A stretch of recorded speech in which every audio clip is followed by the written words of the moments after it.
En à peine plus d'une heure, les principales orientations budgétaires du budget 2019 du Conseil Savoie-Mont-Blanc ont été présentées et adoptées par la vingtaine de membres du conseil d'administration.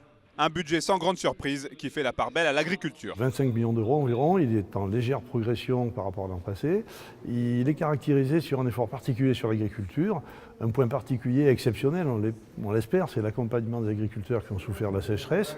Le deuxième point sur l'agriculture, c'est l'aide à la filière lait cru pour sécuriser cette fabrication de lait cru en fromage.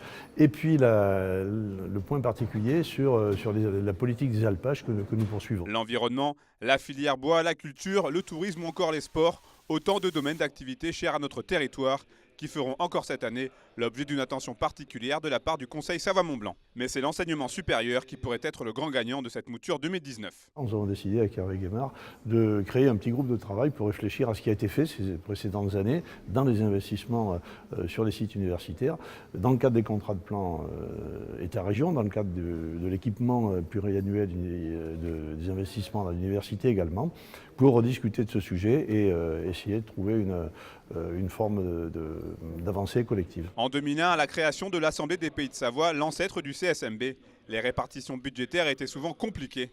Fort heureusement, aujourd'hui, tout est beaucoup plus simple. Il y a quelques années, avec Christian Monteil, on s'est dit on va simplifier tout ça. Donc toutes les dépenses sont prises en charge moitié-moitié. Donc on ne cherche pas à savoir si la dépense se fait en Savoie ou en Haute-Savoie. On fait une seule masse et une fois qu'on a la masse, on divise en deux. Et je trouve que c'est une bonne chose parce que ça montre cette solidarité savoyarde. Le budget 2019 du Conseil Savoie-Mont-Blanc sera voté le 29 mars et peut-être dans un souci d'apaisement. Le projet de fusion entre les deux départements n'a pas été évoqué ce vendredi matin.